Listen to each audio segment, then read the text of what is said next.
Hi, it's time for one of James's video diary entries for the day. It is Pi Day 3/14/2025. I've had a fairly good day. A lot of places have turned me down, and yeah, I'm gonna have 1,000 no's before I get a yes. It was the same way when I did the Mount Pleasant Express thing. Problem I had there was that the management said they use common sense, and without context, the common sense was only to cover their own ass. It wasn't to propagate themselves.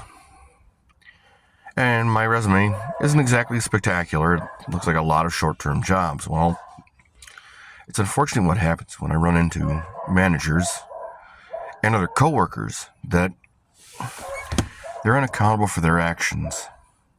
And somehow I'm accountable for not only my actions, but the consequences of theirs too. Hey, I don't know why I'm attracting this energetically. Strangely enough, I try to train with and emulate the people that are the highest performers on planet Earth. The Rangers, the Deltas, the U.S. Navy SEALs, Force Recon guys, the Naval Seabees. These guys, as it applies to any trade, whether it's truck driving, food service, anything, manufacturing, I figure out who the best guys in the world are at whatever I'm going to do. Whatever those guys are, whoever it is, whatever that organization is, whether it's the International Brotherhood of Electrical Workers, whether it's the local plumbers and pipe fitters, steel union, whether it's the Army Corps of Engineers, whether it's the Gurkhas. Now, granted, some of their tactics won't apply because they do things that are, well, a little bit more direct action than most of the things that I get involved in. It's part of the reason I can't find a partner. And I say that tongue-in-cheek. It's not because I haven't found them. And later, I've made mistakes and missed a partner that had been great for me. It isn't that I don't know them being out there.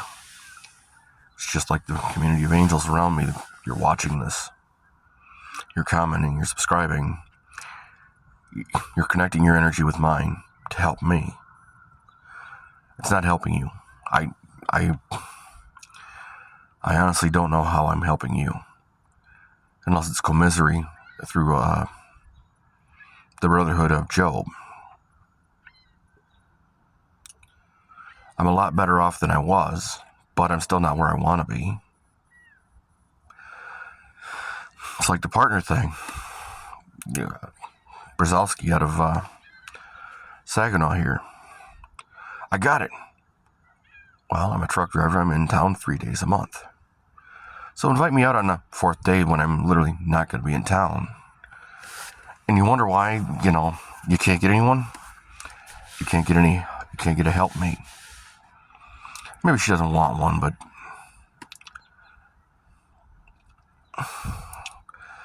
you can't be on the struggle bus and want to get off and have the opportunity of someone who can do all of these things, who can do what I can do, who can provide the solutions I can. Who does it? Well, I'm doing a lot of it simply because I'm trying to get my foot in the door. Once I get my foot in the door, and you get around me for a little bit, you realize that my gruff exterior and the fact that I sandbag a lot is simply so I don't get taken advantage of. I'm a decent enough guy, and I try to help as much as I can. I can't help everyone, and unfortunately, I have limits. Like Lear Automotive, when HR and the managers at the time, the one I really liked was on vacation. I'd work for that man again if he offered. If there was an offer to work for that man again, I would work for him. Hell, high water, the second coming of Christ. Great guy. Just like Rhonda Smith. Great lady. Job didn't pay very well. And I couldn't have built a future there. Not because Rhonda's not a great manager. She's an excellent manager. She works for High Tech Building Services. She'll train. And if she doesn't train, she has other personnel that are on par, that know that they're working for the millage. Because if they don't get the millage in the school districts where they work, they won't have the contract there. They will be voided. Just like when I worked at Lear. You can't get good and quality products out of temps because you're not installing discipline. Because you have to have babysitters, and the temp agency wasn't babysitting. And the management sure as hell wasn't going to. And they wonder why they had so many rejected loads. It's because the leadership at Lear didn't recognize the common sense. I thought that if you're going to hire somebody as a temporary, they can't make at par, if not better, than your employees. Even if they're not getting the bennies, they can't make more. 2, there have to be babysitters, people that walk through and babysit. Unfortunately, that's just the reality of the world we live in today. People have the E4 mafia mentality. I'm going to do nothing, or I'm going to do whatever I have to as quickly as possible, regardless to whether it's a quality job or not. So if quality goes by me, I'm only a temp, man. This don't mean anything to me. You know, you can't have that. You got to have the installation of discipline. You have to have the investment of the employee in the outcome. Reason I left McDonald's. Management didn't understand that you can't have the low man getting paid 1 paycheck for doing one man's job, doing 3 low man's jobs, while the other 2 guys are playing patty cake for a while, for hours on end. If you do not install discipline, which means if they're playing patty cake and there's more work to be done, get out there, instruct them to either get to work or go home. You go home, you're taking a write-up with you. You take so many write-ups, you will be taking a pink slip. It is that simple. I can't make it any better than this. I cannot have this man working as 3 men with only 1 man's paycheck. That's just not fair to him. This man is turning this facility around, and he's doing it from the bottom. Same thing that happened at ABM. Leadership, even at the regional level, Todd Fleming treats his employees, contracted employees, as serfs. Can't do that. Keith, you treated me as if I'm 100% liable for your ineptitude, your inadequate ineptitude. You emotionally abused me. That's why I would not call for backup. Your dispatcher makes $3,000-$4,000 mistakes and it's nothing. I get $200 or $300 wear out parts. Just simple wear out parts, and or the resultant consequence of a couple of $100 in poor training and poor company procedure. And you somehow think it's the end of the world. Your pay point is me. My success is your success. As any boss with any kind of skill would know, the pay point ain't the boss. The pay point is the worker. So like at Lear, that's why the assembly department was so important, because the pay point was the end of the assembly line. It wasn't the manufacturing point. It wasn't the high-lows. And they wouldn't install discipline within the high-lows. Hey, you don't do your job, you're getting off the high-low. You're going back to the hard. Well, I don't want to work that hard. Well, guess what? You don't want to work? You don't need to get a paycheck. I'll send you home for insubordination, health, and safety. It is that simple. You don't want to fill out the paperwork, Dana Mullins, Senior? Then you don't have to have that position. You can be demoted to a position commensurate to your performance. I mean, I would have had that high-low certification. That way I could have been pushed into it during my shift. It would have opened the door for innumerable amounts of overtime. For innumerable amounts of overtime. It would have allowed me to have the choice. It would have allowed me to be forced into it. It would have allowed me to volunteer to straighten out where the laziness and lack of discipline on the part of the management, resulting in a high-low driver hiding for hours on end, doing God knows what. And yeah, rumors around the shop and the scuttlebutt tell me what they were doing. They were getting paid to knock boots instead of make the company money. And you wonder why the demoralization of your good workers, it's a consequence of not installing and maintaining discipline.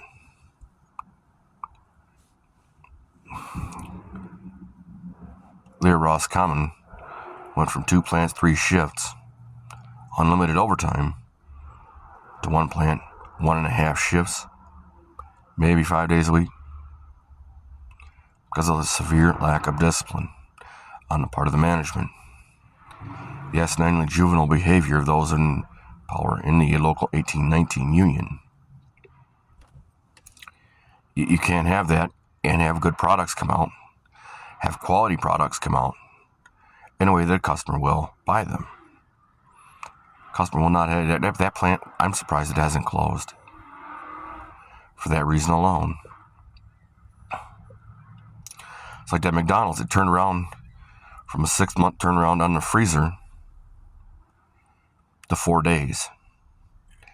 On a 7-day replenishment cycle, on 4 days later, they are peeling, looking for other places in the chain that they can blind rob, because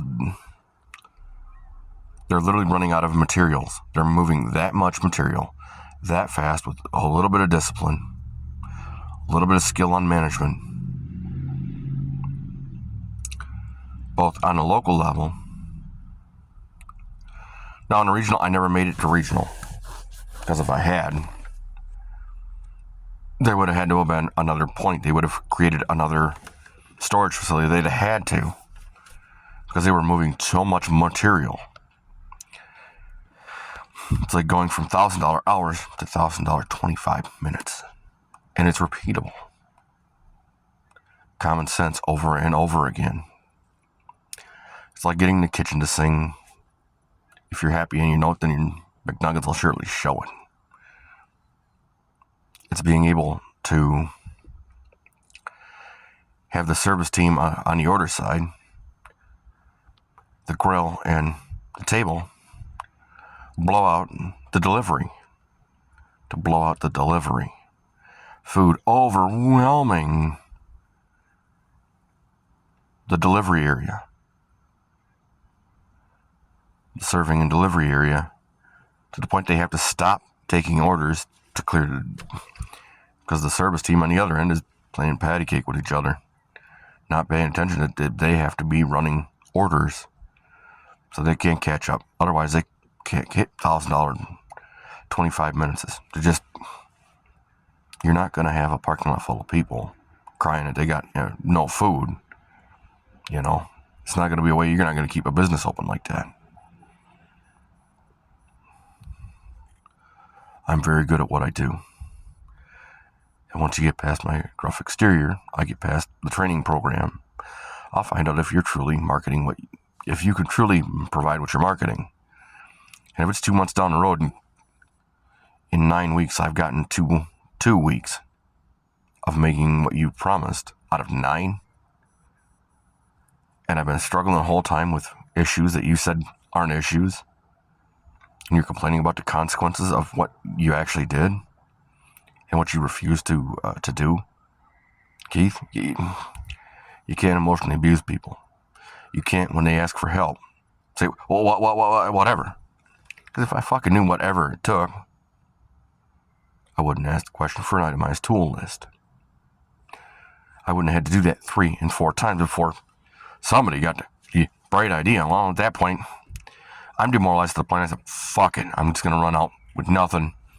And, I have to deal with what happens. And it'll come back. If it fucking comes back at all, it'll come back blown up, on fire, lost loads. You can't do that. Much like Michael Hayes, well, my deadline's more important. Your deadline don't mean shit. Your deadline's only important to you. Look, you want somebody, make your deadline not important. Actually have a dialogue. Not say, well, I'm God, and fuck you. You're not going to fucking want people. The only reason you're even staying afloat, Michael of Swift, is that you have an overwhelming number of people coming to you. Because honestly, like Bell Tire, I'm way overqualified to do the job. I'm way overqualified. I could easily do the job. A little bit of training for updates on how to do the low profiles. The 1-inch thick run flat, low profile supers. Other than that, the rest are cake. It's easy. It's easy money.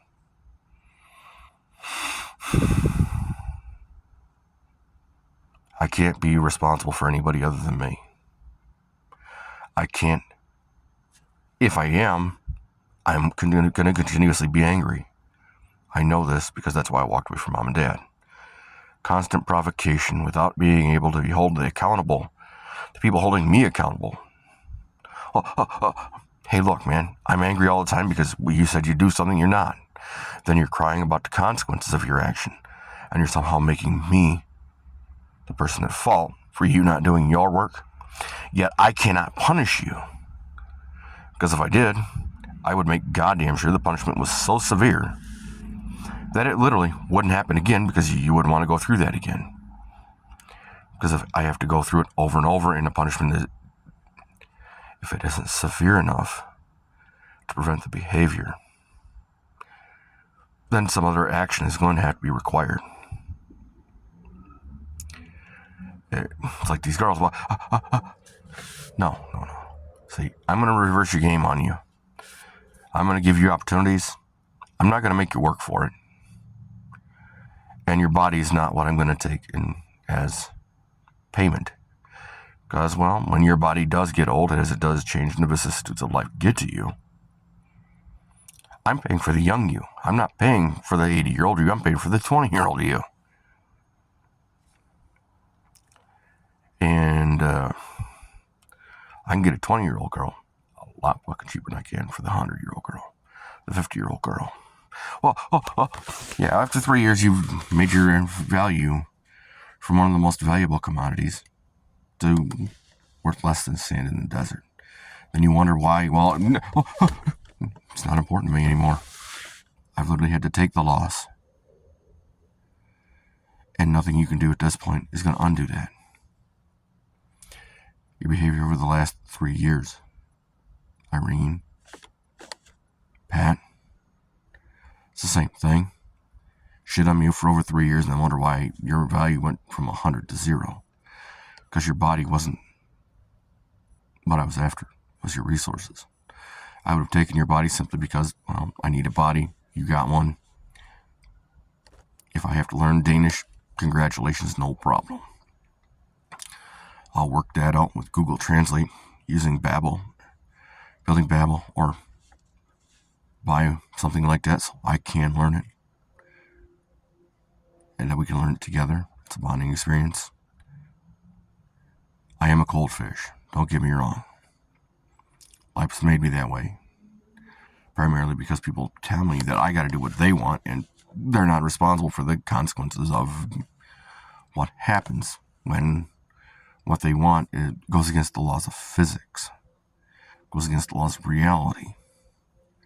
I can't cut 3 inches of solid stone to put something in a cobblestone house. If I cut the 8 inches of stone, I'm literally cutting through the outside of the house. Can't do it. has to be done in this way because of the nature of the way the house was constructed. It's like the nature of the way this reality is constructed. I'm a very, very smart man. And I would love to be very well incentivized. Because I love learning. I absolutely do. I absolutely love working. If I won the lottery, a few things I'd have to do immediately are separate the money legally from myself. Once I got it, I'd have to separate myself from it. So it wouldn't look like that's what it is. Then I'd end up being a working man. Anybody around me for 10 seconds would know that my story, in, although possible, isn't the truth. In addition, some of the stories I told about how I covered my cash creditors, because I wouldn't call it that. My cover story would be very, very different. And I'm not going to give away the cheesecake on that one.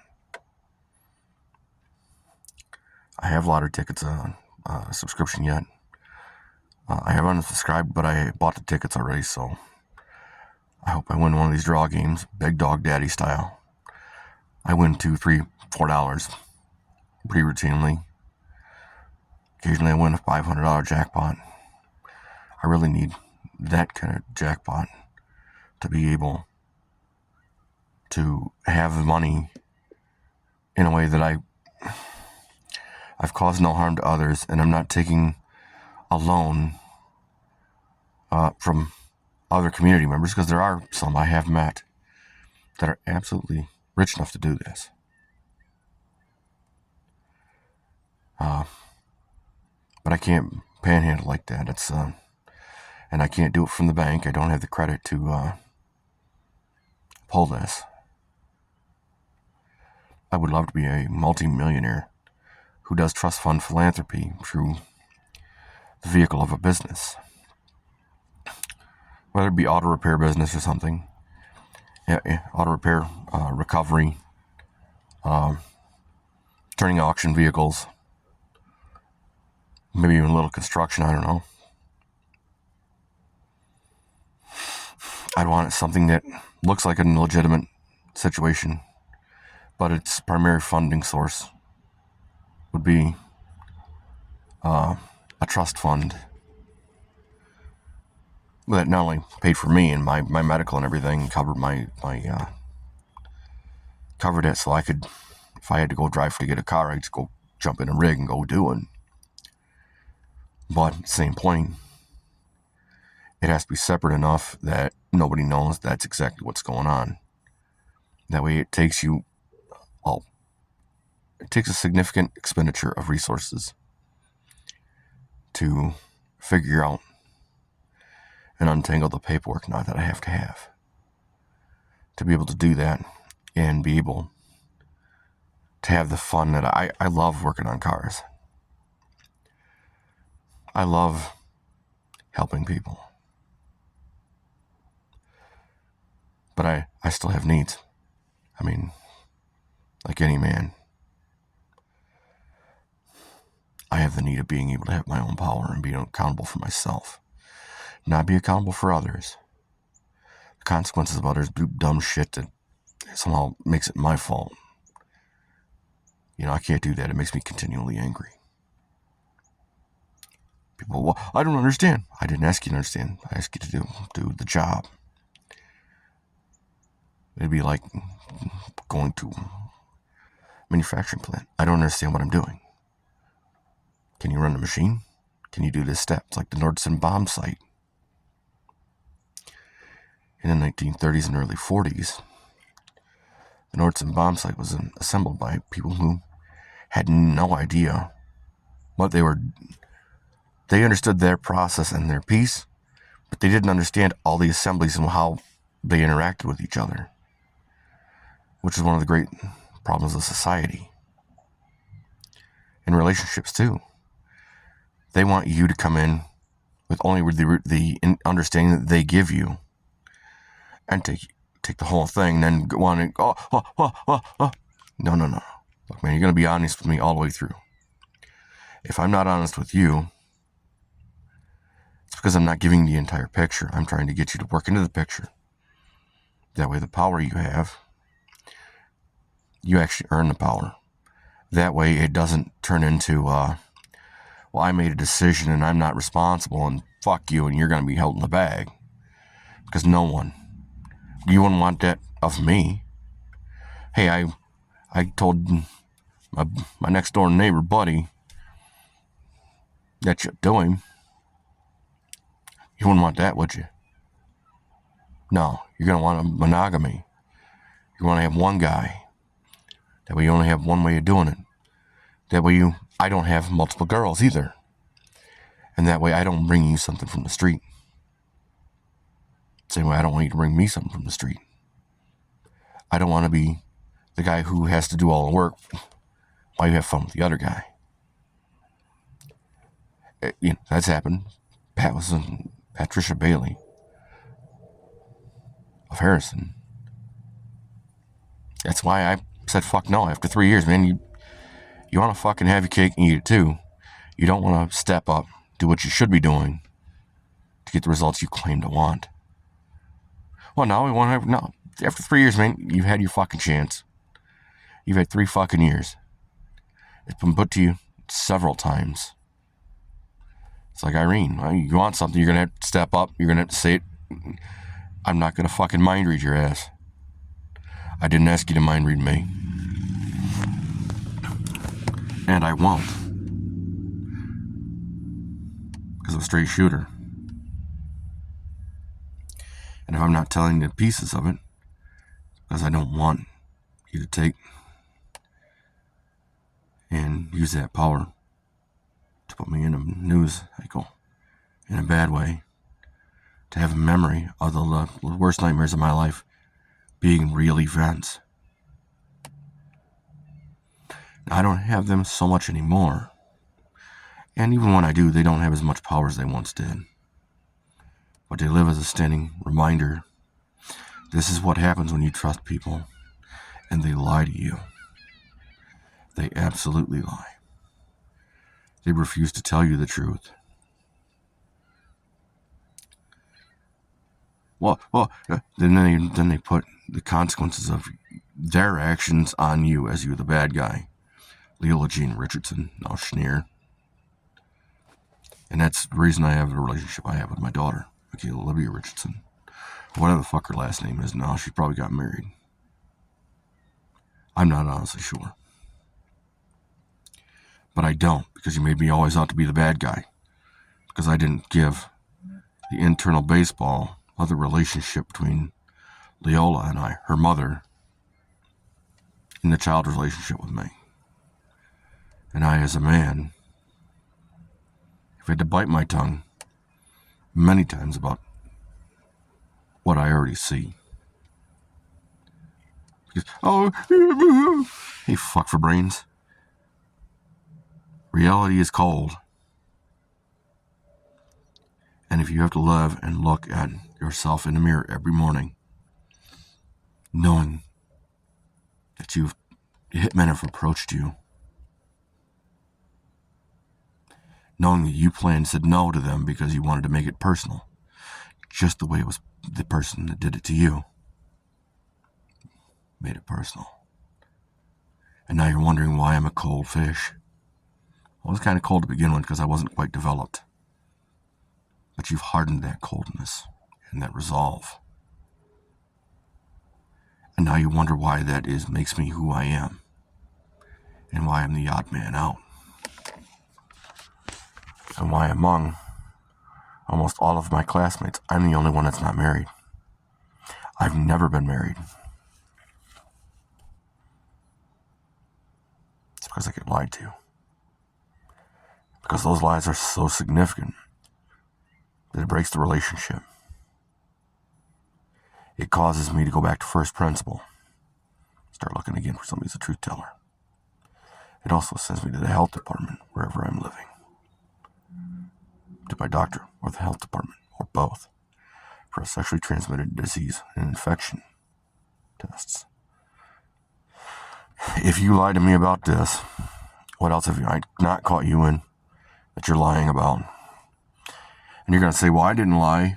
And I'm going to say, changing a promise to me without telling me that you changed the promise is technically a lie. Well, if I did it to you, the situation will reversed. And I changed a promise to you without telling you, without involving you in it. And it was such that I generally don't have that much power. I don't give myself that kind of, for that reason alone.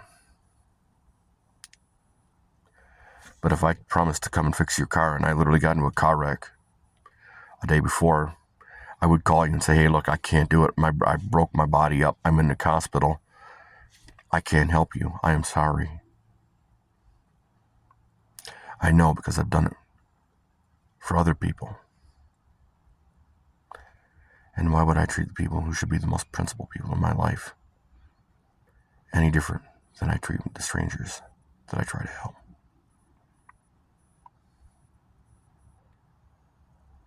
I try to do good for them.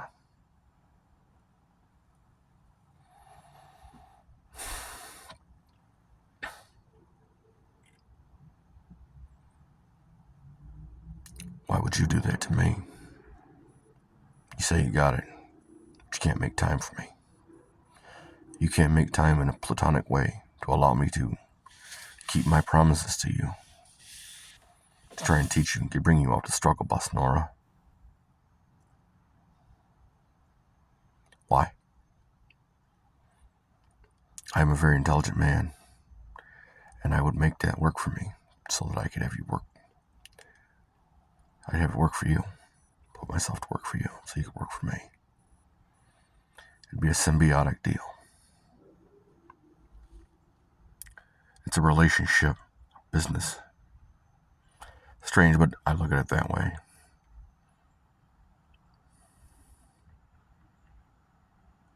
If I need to have with you, and it's only going to be your way, I'm going to ask you, why? Do you want to murder me? Are you afraid you're going to murder me? Are you afraid that you're trying to get wilder days or something? The only promise for me is I don't want to put you in a position where you can put me in a way to make me live out the worst nightmares of my life. The instructional dreams that scare the hell out of people when they hear about them. And they don't hear all the details. And they don't know I could smell and taste in there. And yeah. And you wonder why I am the way I am. I'm not saying there are wonderful people. You're proof of that. But this is why I'm looking for help. This is the inception of this channel. This is the inception of the dating process by which I undertake. It's part of my code of conduct. If you have a problem, comment, or concern, please put it in the comment section below. I thank you for viewing, watching, subscribing.